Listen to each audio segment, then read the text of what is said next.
Welcome to Cross Examine with the Gerbers. I'm Ken Gerber, and this is my wife, Megan Gerber. I am. Well, welcome to the podcast. We like to bring together our faith, our family, the practice of law, and our ministry with Tones and Bones all in one place, and we talk about a lot of different things here. Megan, how have you been? Not good. I know. My ear's plugged right now. You've been struggling lately. Yeah, I've had some health issues. Yeah, been knocked you out, down and out. Yeah. Well, it's been a tough thing. Been a struggle. You're feeling a little bit better now. I'm glad about that. Well, I have something called interstitial cystitis. Yeah. If you guys want to look it up, it's a chronic condition with your bladder. So for all of you that have had bladder infections, females mainly, it feels like you have a constant bladder infection, but no infection. But in the end, it did actually have a little infection. So I'm allergic to so many things. And they prescribed me a medication that started to close my throat on the 4th dose, which was not fun. And I've been living on Benadryl, which knocks me out for the last month. You know, the world doesn't stop when you're not feeling good. Yeah. But thank God that, I have the support system with you and the kids and stuff and everybody that works for us that, they help us out. But I'm just kind of tired. Anyways, I'm emotionally tired too. Yeah. We were just talking about it with our producer, Aaron, that I get so sick of people that we're close to, like friends that come to our house, that know us, that are like, I don't get it. Like these people that don't know you, they always are like, why are you friends with them? They're so snobby. And they're like, wait a minute. No, they're not. Like, they're the kindest, most loving people. Like, if it weren't for them, X, Y, and Z in my life, like, they haven't judged me. They've been just there for me.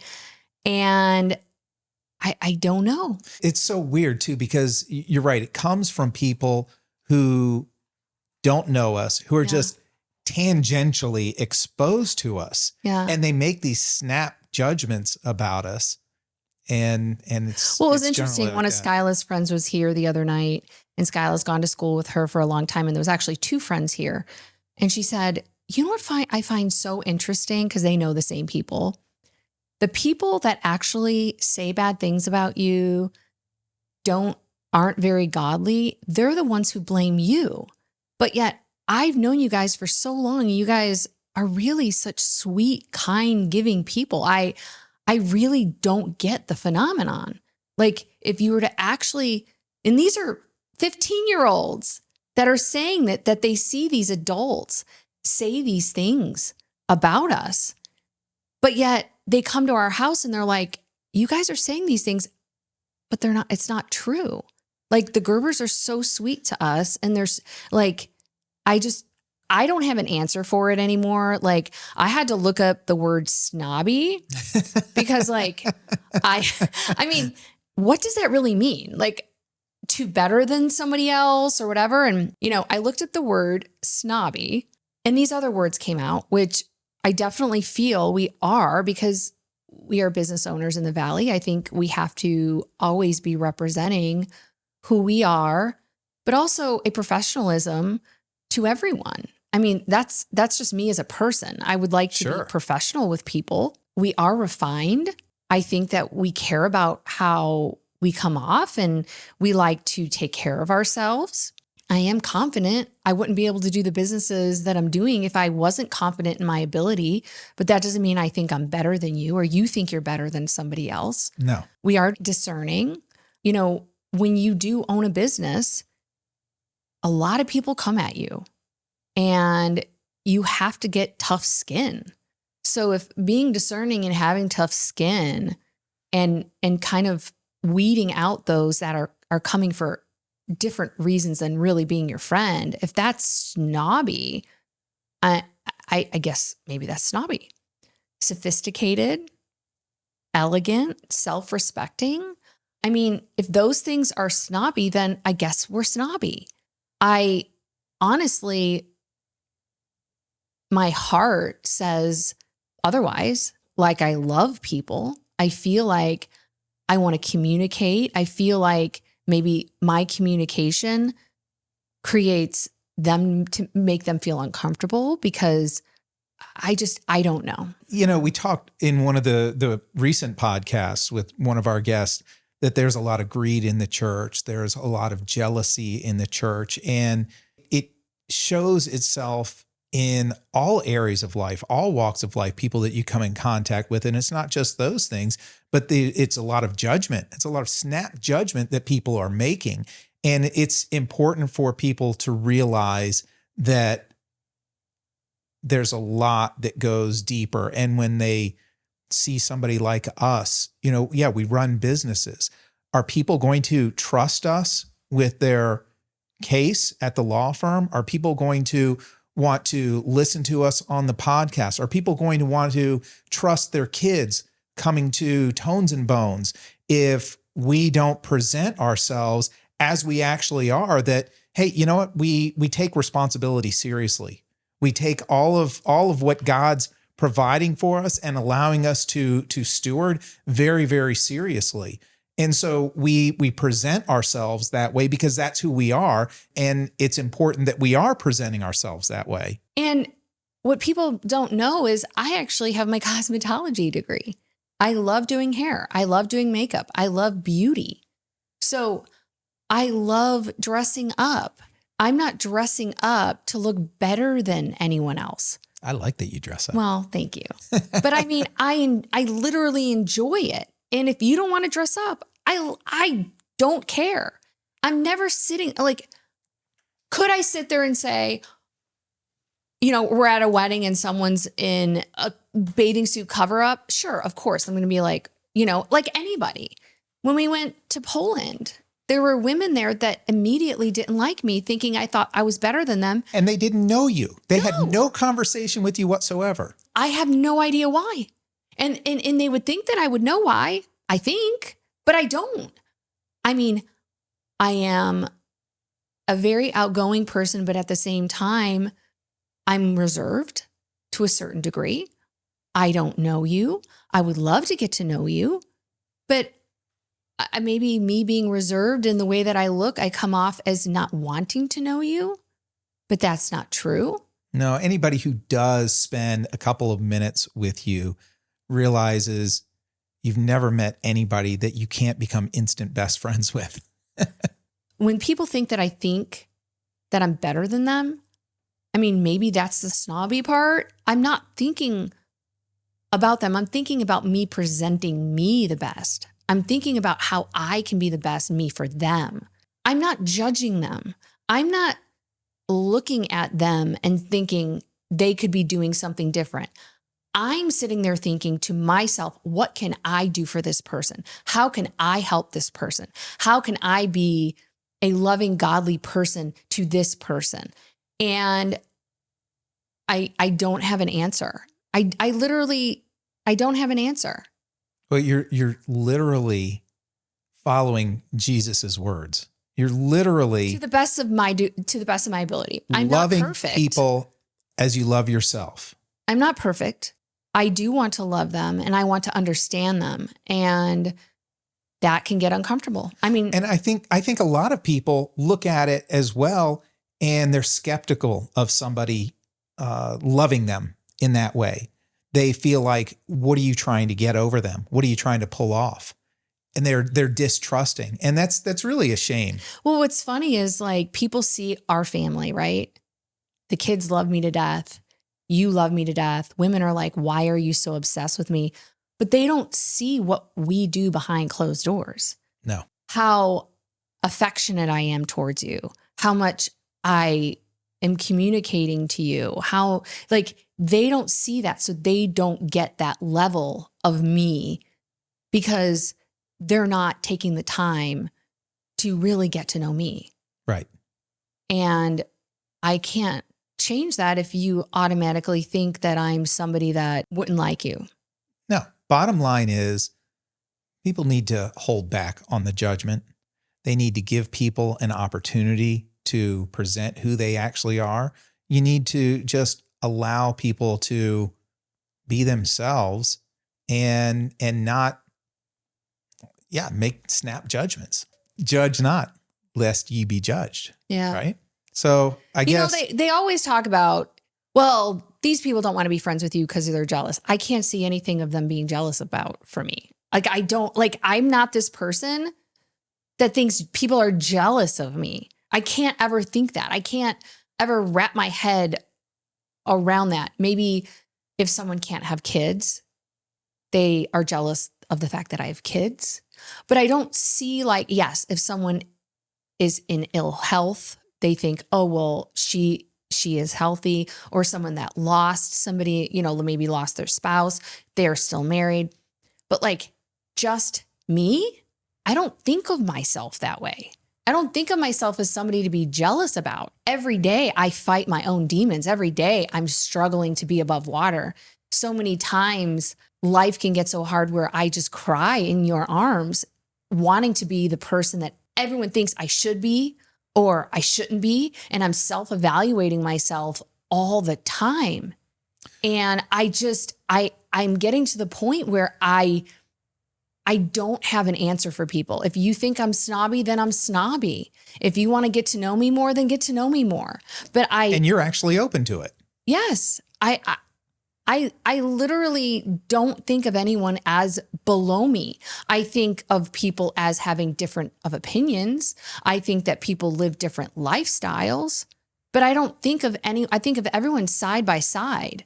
I'm not thinking of anyone as below me. I think of them as different. I think there's so much that society is dealing with these days with the social media phenomenon, where we're so used to people just posting the best of themselves and nobody really thinks beyond that. And they think that what they see is that person's life in total. And you're great about it. You post whatever, you post anything, the good, the bad, whatever, online. But I think a lot of people, what gets people's attention is what they either are jealous of, envious of, or they dislike or disagree with, the real hot button issues, the ones that stir some emotion.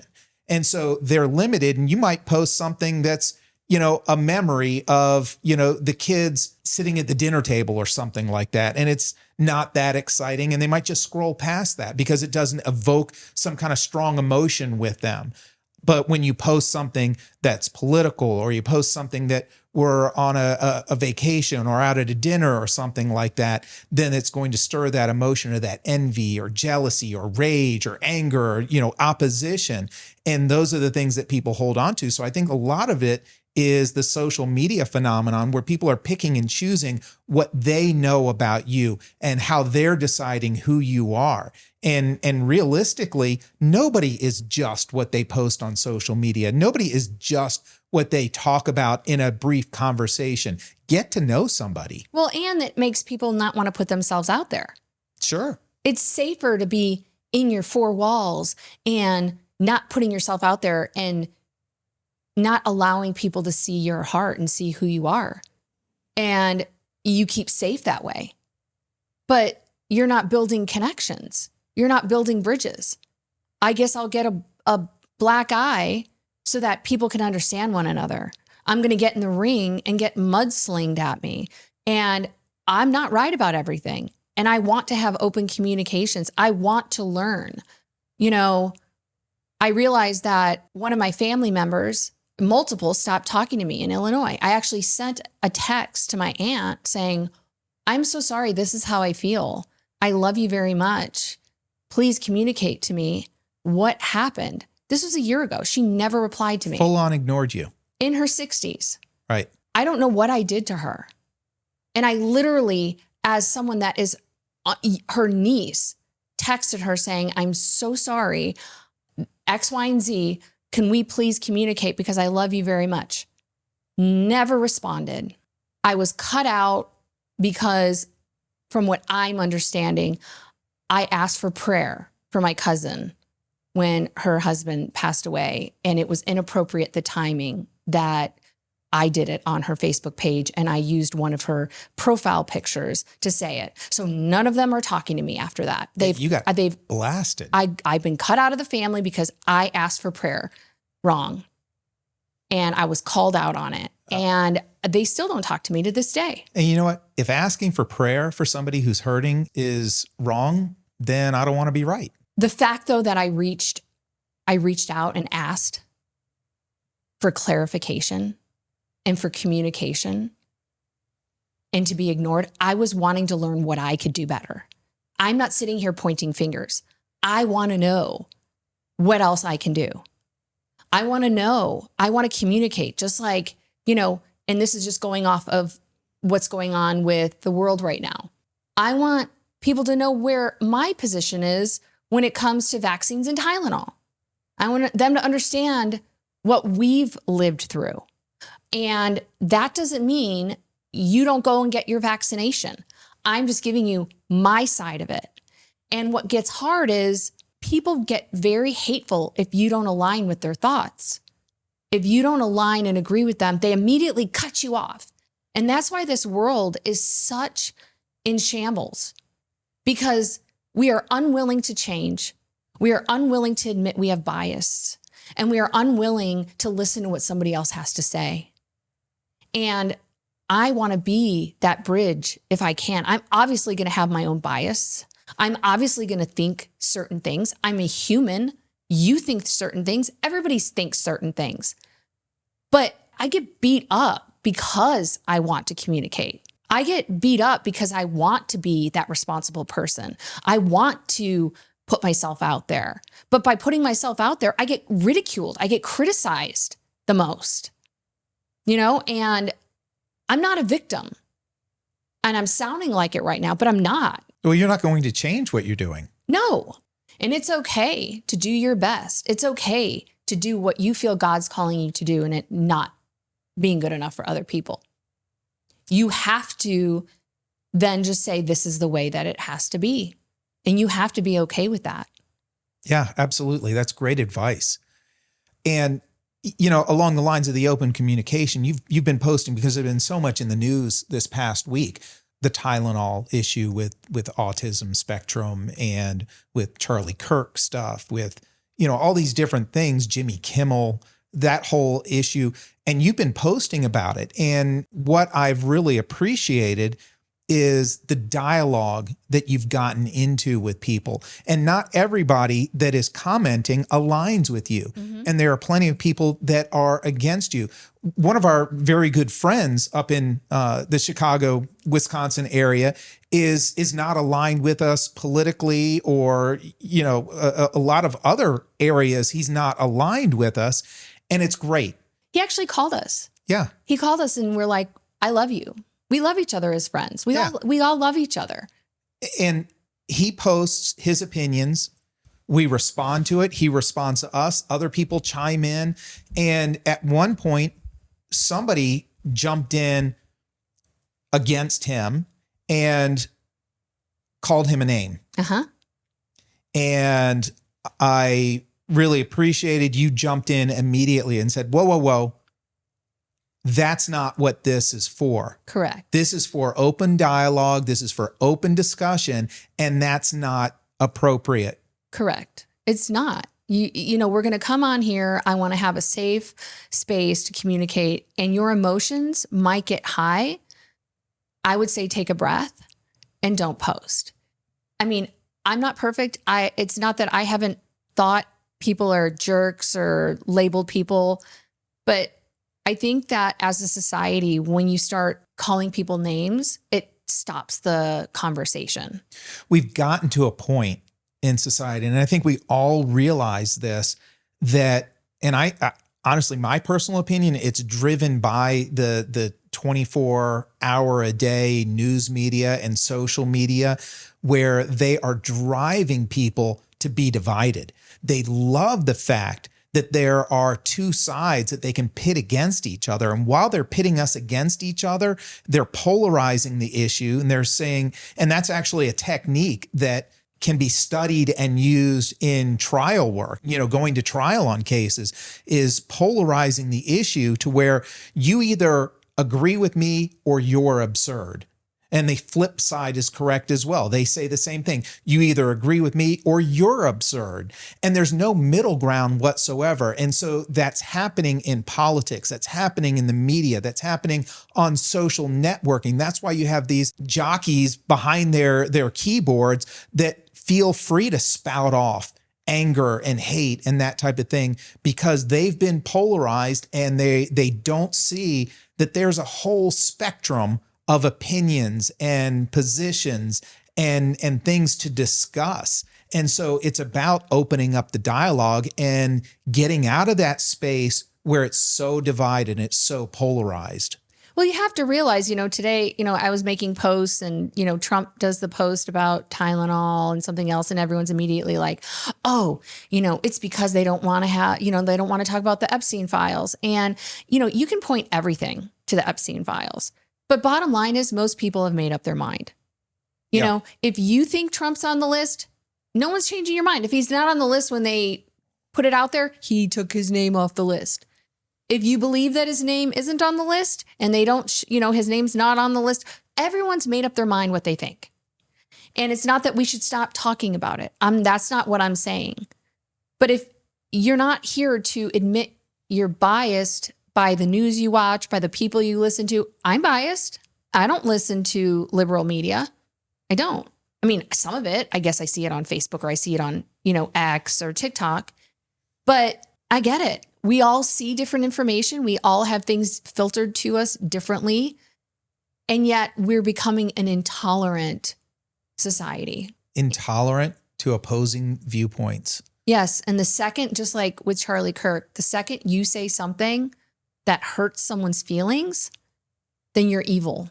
Yeah. And they use the term, you're spewing hatred. Yes. You're evil, you're spewing hatred. And in extreme cases, as we've seen, you're worthy of death. Yes. For using words, for expressing opinions. Yes.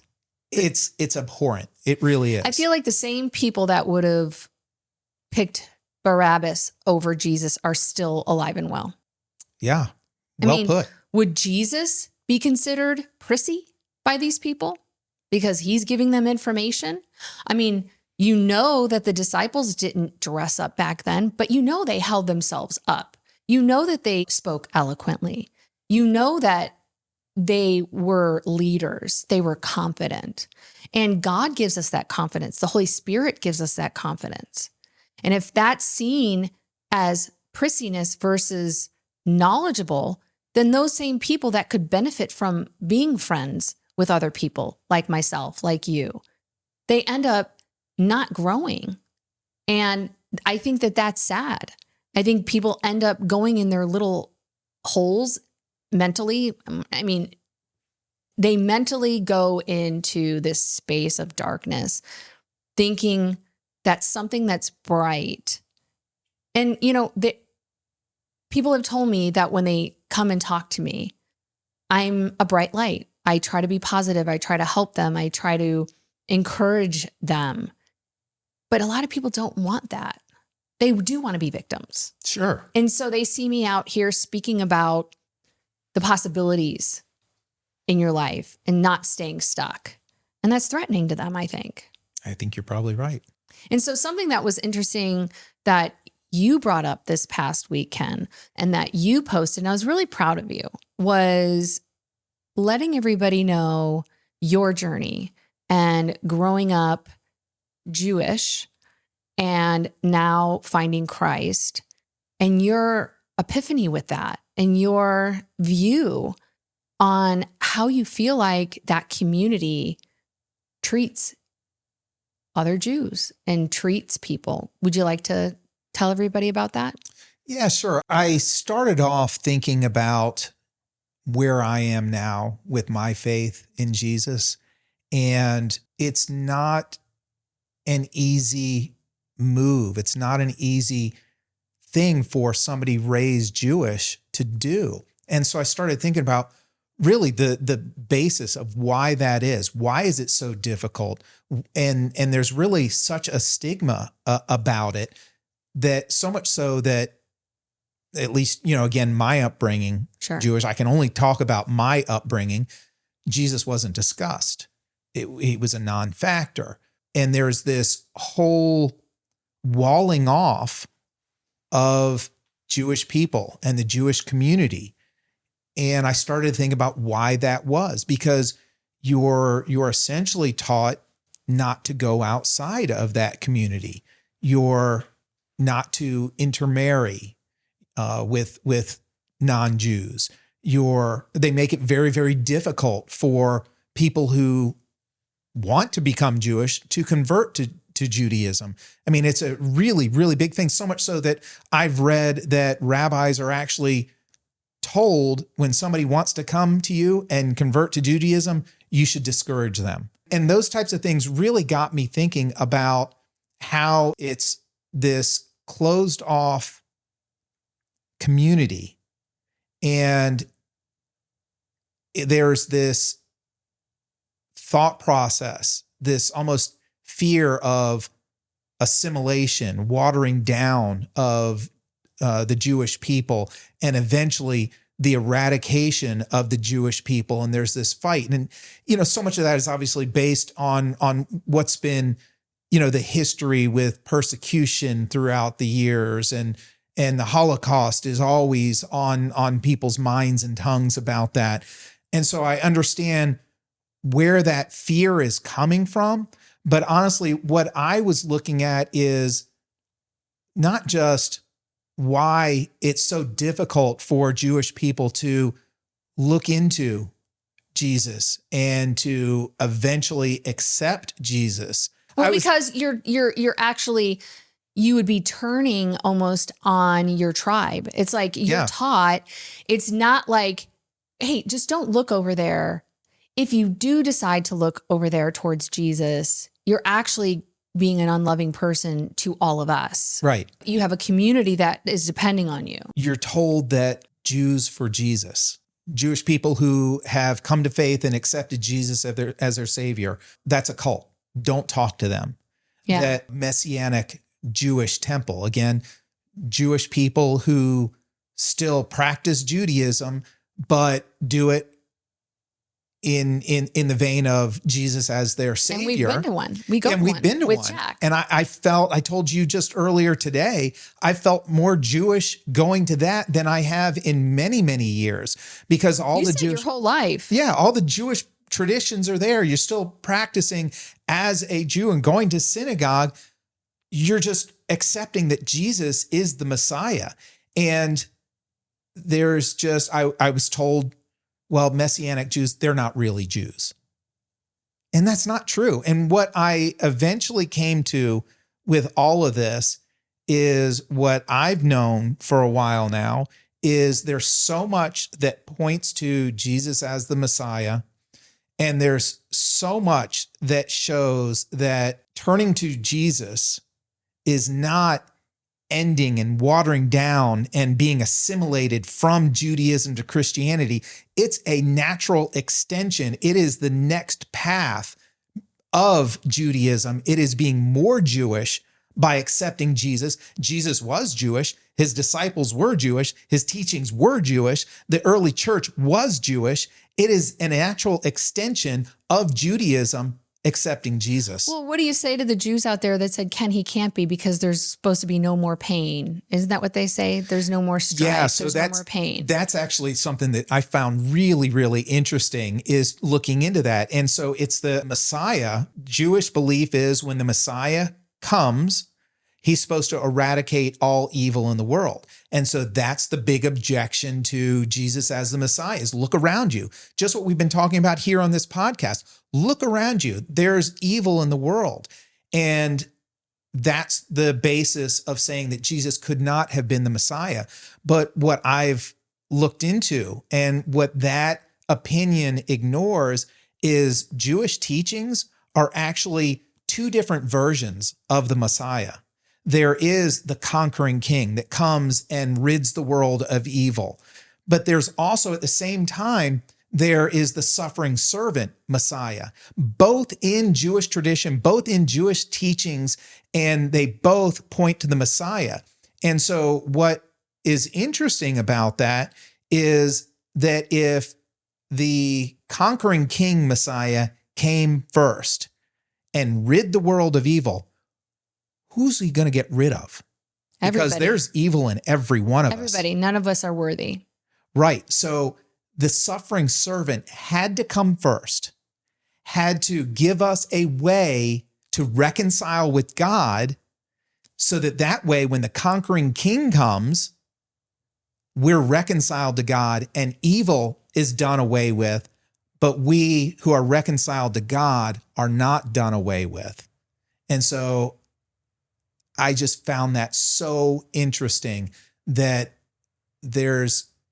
Judaism wants to say there can be no second coming. There's only a Messiah coming one time. And followers of Jesus know that it can't happen that way. So I have a question for you with this as well, because I feel like the term anti-Semitic is just thrown around by people all the time. You know, they called Charlie anti-Semitic because he decided he was going to talk about Gaza and all of the things that, you know, the war and everything going on. Why do you feel we aren't allowed to criticize or talk about Israel in a way where they're not perfect? They're people. They can't be perfect. Nobody's perfect. Why can't someone speak about Jewish people unless it's positive without being called an anti-Semitic? That's a tough question. And I think a lot of it stems from what I term as the scarcity. No, but I don't viewpoint. think non-Jews are saying it. It's like just people in general are just, you're an anti-Semitic. We're supposed to be, you know, praising Israel. I don't even think half the people understand that concept because they're not even Jewish.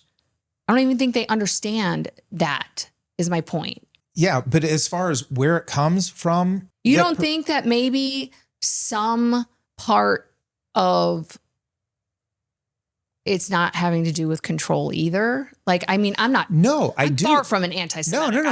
I'm married to a Jewish guy. That's what I'm saying. But not just about the scarcity. Could there partially be a control of image as well? Yes, but it's created through this idea of scarcity that I'm getting at. Oh. You're right. No, that's my point, is they're brainwashing people of this scarcity. Anything that is scarce and valued as important or seen as important will be valued higher. But just look at precious metals, look at precious stones, gemstones. Scarcity helps increase the value. Oh, and yeah. So if you look at making it difficult for people to become Jewish, if you look at the closed society of being Jewish and the push to keep people from looking beyond Judaism, it's to keep that closed society. And also at the same time, the replaying over and over and over again of the Holocaust and persecution through the years and all these things, that they are in danger. It creates this image of a valuable people. And there's that whole debate that went on not too long ago about, well, what are the Jewish people? What is Israel? Is it the geographic area of Israel, or is it the people that are Jewish? And we come to find out that Ashkenazi many Jews, of them are not of Abraham's descent. Right. Which you're 99% Ashkenazi. Right. So that some of them are. We're not saying that you can comment and do your history, but there's no confirmation that as an Ashkenazi Jewish person, you are 100% Jewish from Abraham. Right. And you never doubted you're 100%. I am. And so when you started learning about that, you were like, you felt lied to. Well, it was a bit of an earth-shattering revelation. I would say more than a bit. Yeah. You were really freaked out. Yeah. Well, I didn't want to hear it. Yeah. I did not want to have that conversation. I didn't want to hear it at all.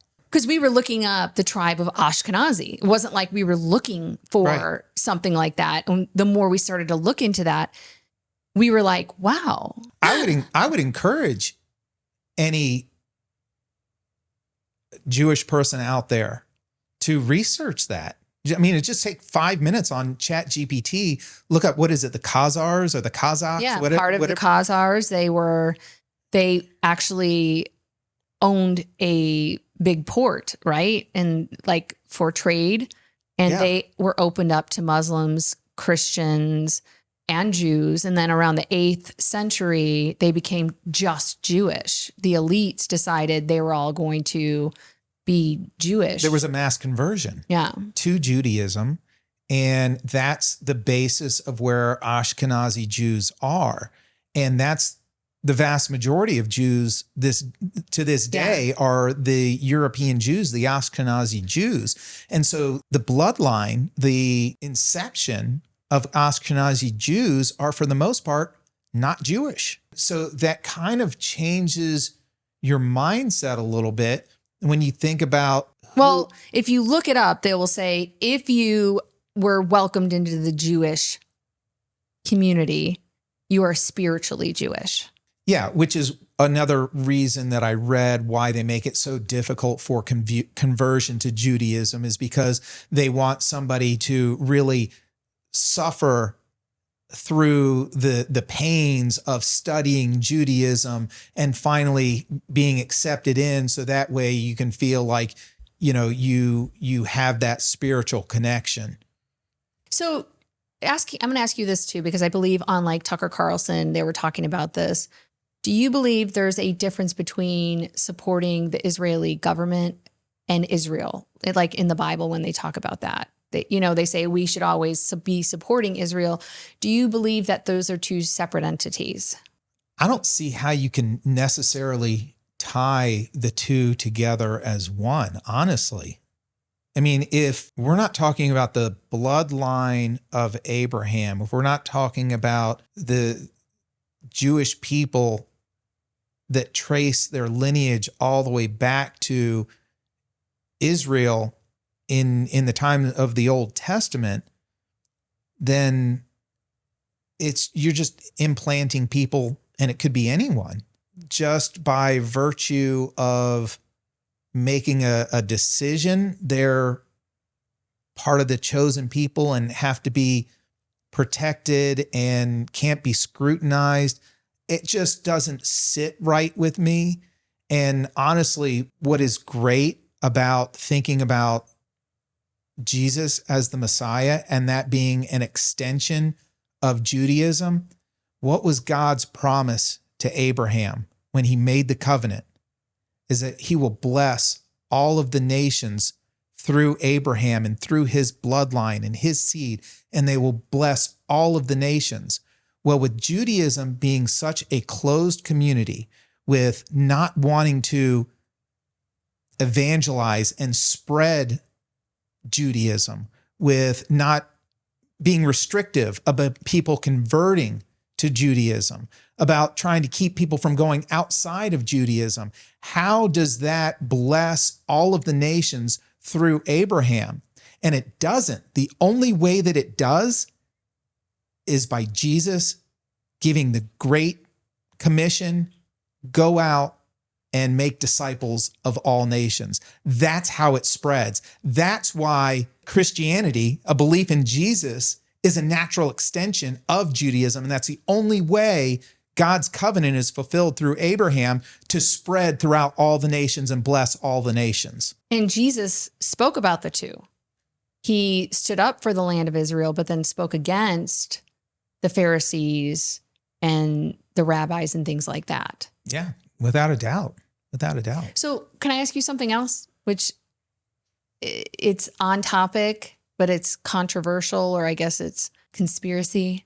Are you nervous talking about this stuff and having this out there? Because it seems like anybody that really questions Israel, I mean, look at what just happened to Charlie, and people say that he lost funding because he was turning and questioning things. I don't know if that's true or not, but be honest. Does it make you nervous a little bit to be talking about this subject? Sure.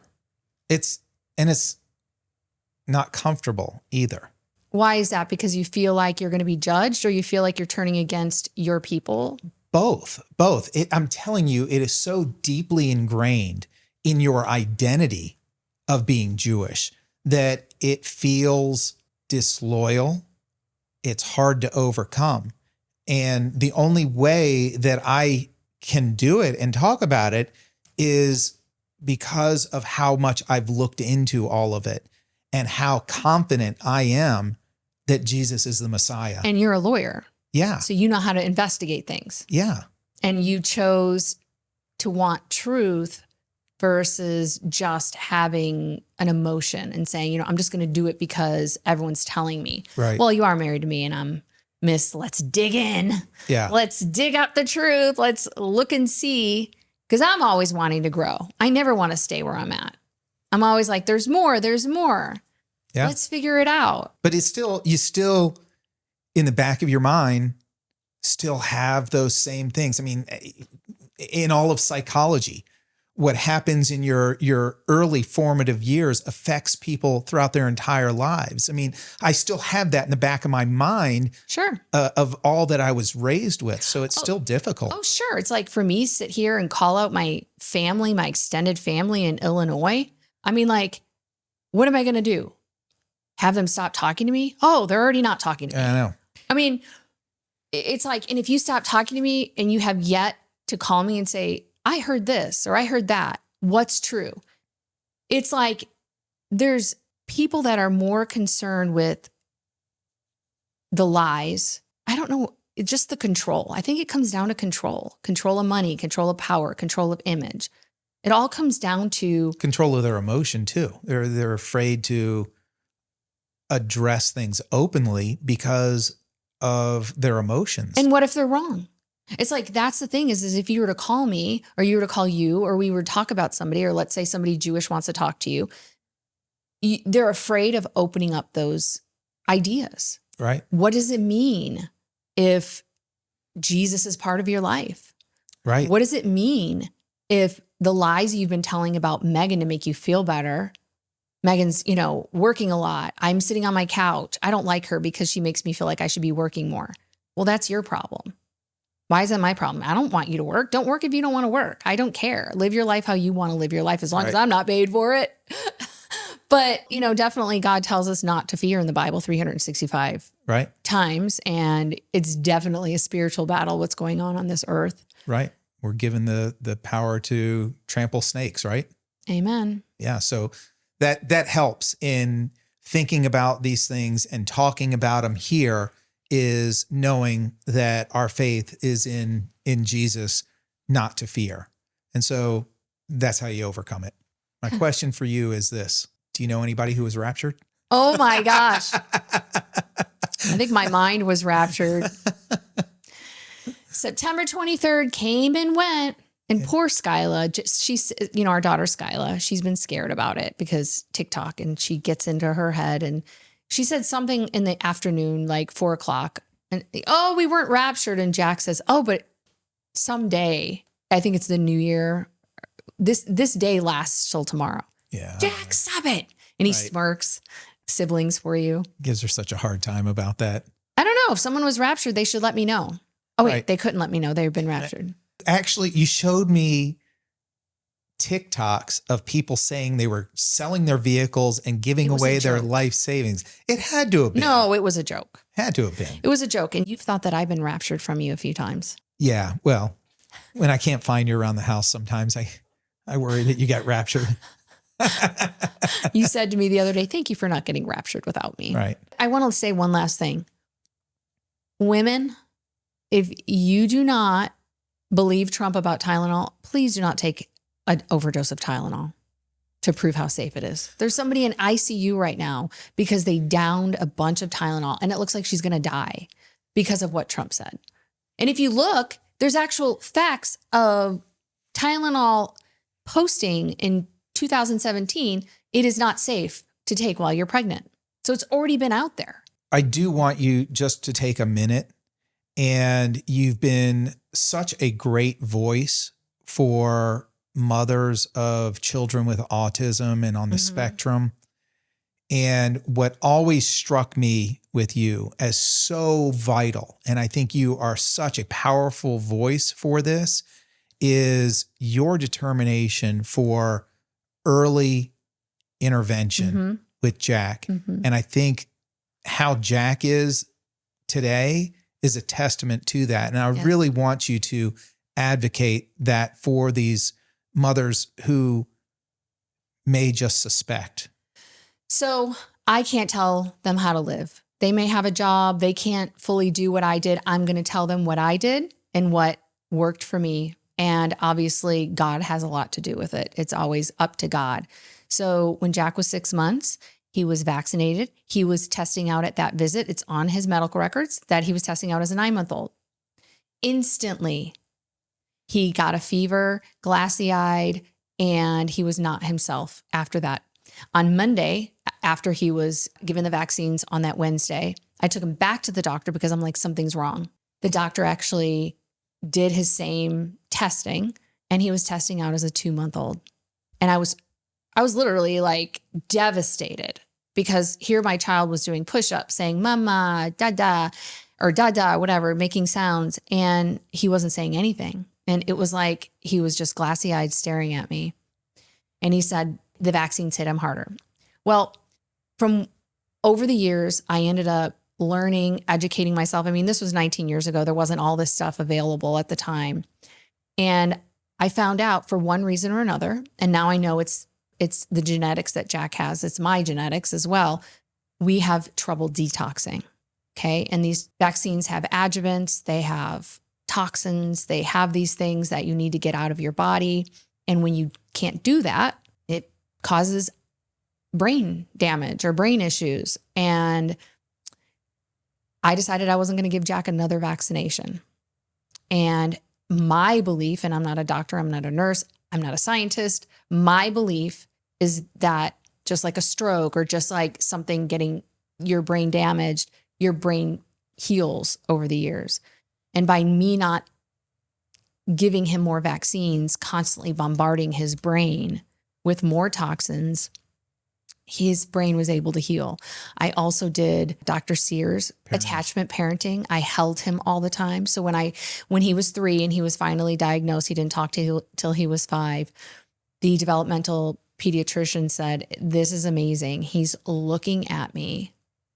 And she attributed it to me doing attachment parenting. Well, and I nursed both of my kids for 2 years each. But one of the things that I so very respect about you is it was a time in your life where you had a lot of opposition to what you were doing to raise Jack.